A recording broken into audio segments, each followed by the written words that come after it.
Chapter 11. The Binding of Iron. I sat in the back of a Bentley's wagon. It was a wonderful place for me, home to 100 bottles and bundles, saturated with 1,000 smells. To my young mind, it was usually more fun than a tinker's cart, but not today. It had rained heavily the night before, and the road was a thick morass of mud. Since the troop was not on any particular schedule, we had decided to wait for a day or two to give the roads time to dry. It was a fairly common occurrence, and it happened to fall at the perfect time for Ben to further my education. So I sat at the wooden work table in the back of Ben's wagon and chafed at wasting the day listening to him lecture me about things I already understood. My thoughts must have been apparent, because Bentley sighed and sat down beside me. "Not quite what you were expecting, huh?" I relaxed a bit, knowing his tone meant a temporary reprieve from the lecture. He gathered up a handful of the iron drabs that were sitting on the table and clinked them together thoughtfully in his hand. He looked at me. "Did you learn to juggle all at once? 5 balls at a time? Knives, too?" I flushed a bit at the memory. Tripp hadn't even let me try 3 balls at first. He'd made me juggle 2. I'd even dropped them a couple of times. I told Ben so. "Right," Ben said. "Master this trick and you get to learn another."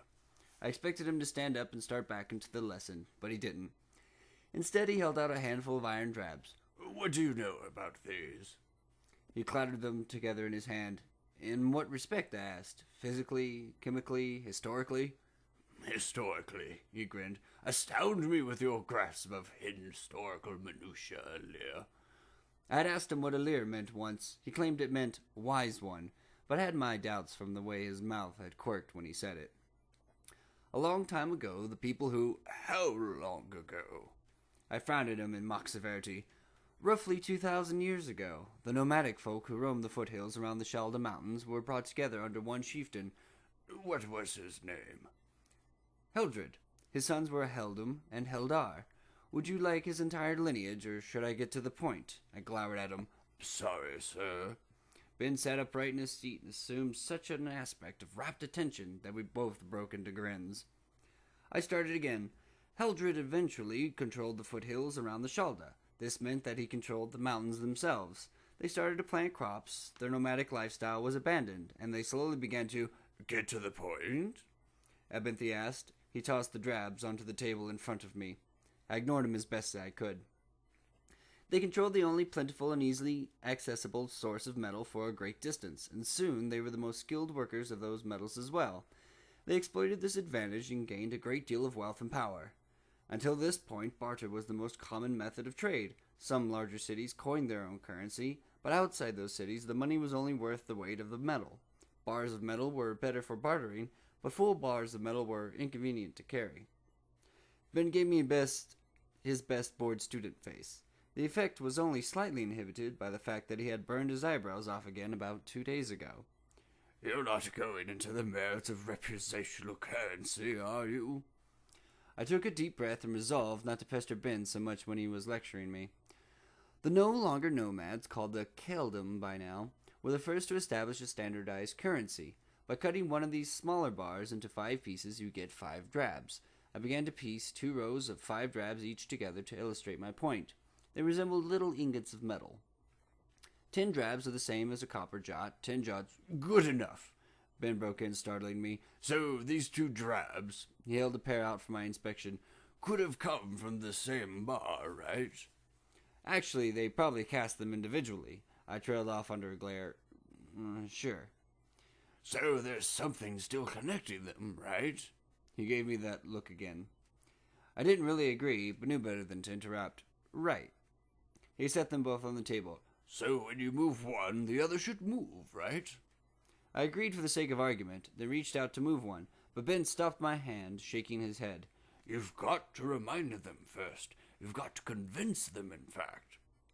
He brought out a bowl and decanted a slow blob of pine pitch into it. He dipped one of the drabs into the pitch and stuck the other one to it, spoke several words I didn't recognize, and slowly pulled the bits apart, strands of pitch stretching between them. He set one on the table, keeping the other in his hand. Then he muttered something else and relaxed. He raised his hand, and the drab on the table mimicked the motion. He danced his hand around, and the brown piece of iron bobbed in the air. He looked from me to the coin. The law of sympathy is one of the most basic parts of magic. It states that the more similar two objects are, the greater the sympathetic link. The greater the link, the more easily they can influence each other. Your definition is circular. He set down the coin. His lecturer's facade gave way to a grin as he tried to, with marginal success, to wipe the pitch off his hands with a rag. He thought for a while. Seems pretty useless, doesn't it? I gave a hesitant nod. Trick questions were fairly common around lesson time. Would you rather learn how to call the wind? His eyes danced at me. He murmured a word, and the canvas ceiling of the wagon rustled around us. I felt a grin capture my face, wolfish. Too bad, Alir. His grin was wolfish too and savage.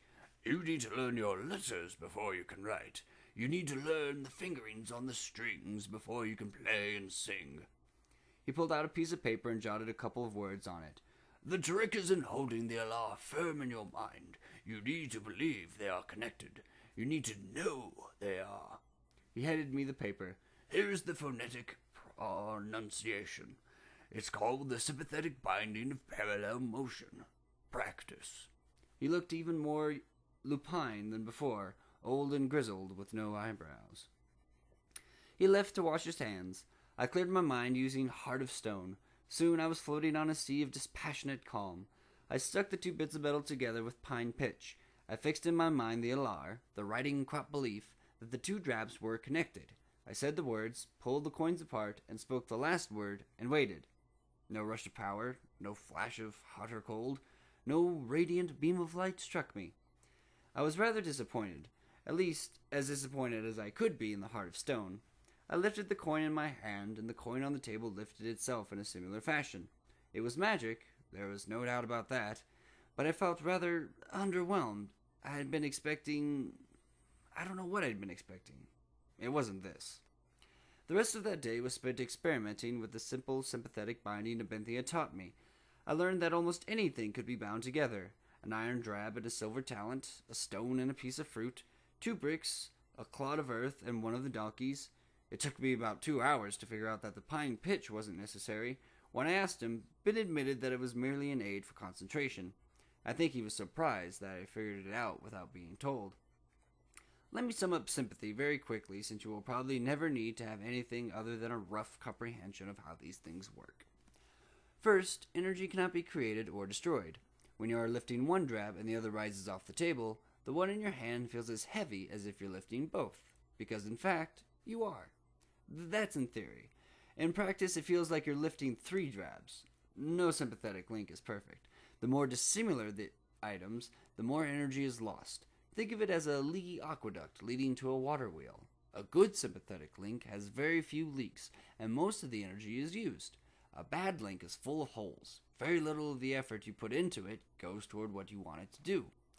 For instance, I tried linking a piece of chalk to a glass bottle of water.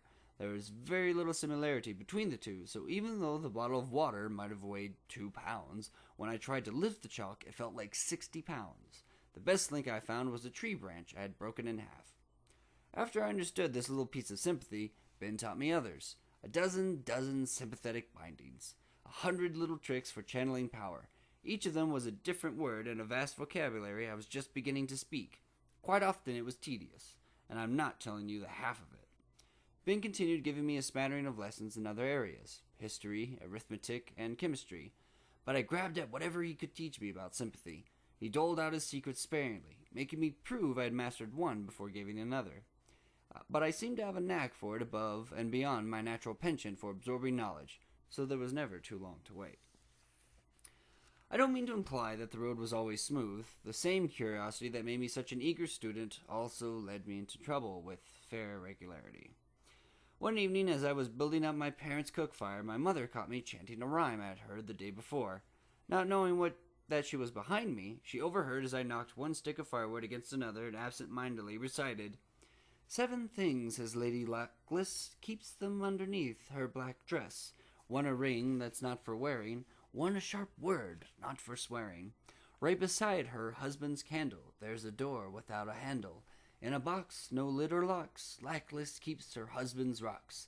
There's a secret she's been keeping, she's been dreaming, and not sleeping, on a road that's not for traveling. lackless like her riddle raveling. I had heard a little girl chant it as she played hop-skip.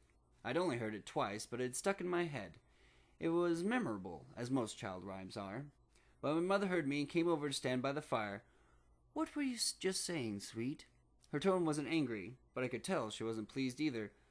"Something I heard back in Fallows," I said evasively.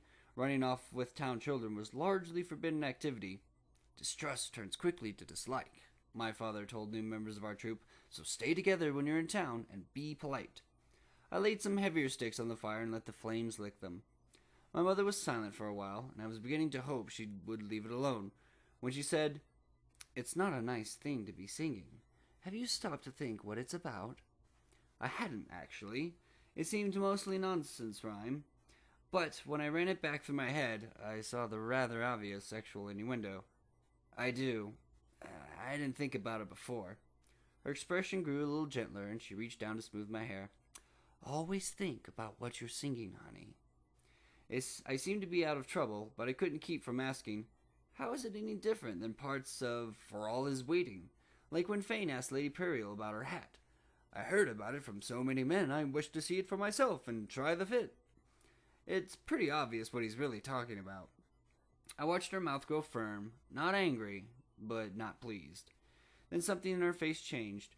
"You tell me what the difference is," she said. I hated bait questions. The difference was obvious. One would get me in trouble, the other wouldn't. I waited a while, to make it clear I'd given the matter proper consideration before I shook my head. My mother knelt gently in front of the fire, warming her hands. "The difference is... Go fetch me the tripod, would you?" She gave me a gentle push, and I scampered off to get it back from the back of the wagon as she continued. "The difference is between saying something to a person and saying something about a person. The first might be rude, but the second is always gossip." I brought the tripod back and helped her set it over the fire. "Also, Lady Periel is just a character. Lady Lackless is a real person with feelings that can be hurt." She looked up at me. "I didn't know," I protested guiltily. I must have struck a sufficiently piteous figure because she gathered me in for a hug and a kiss. "It's nothing to cry over, sweet one.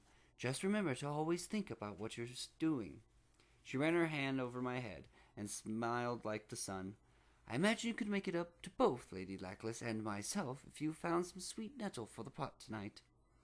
Any excuse to escape judgment and play for a while in the tangle of trees by the roadside was good enough for me. I was gone almost before the words left her mouth. I should also make it clear that much of the time I spent with Ben was my free time. I was still responsible for my normal duties in the troop. I acted the part of the young page when needed. I helped paint scenery and sew costumes. I rubbed down the horses at night and rattled the sheet of tin backstage when we needed thunder on stage. But I didn't bemoan the loss of my free time. A child's endless energy and my own insatiable lust for knowledge made the following year one of the happiest times I can remember.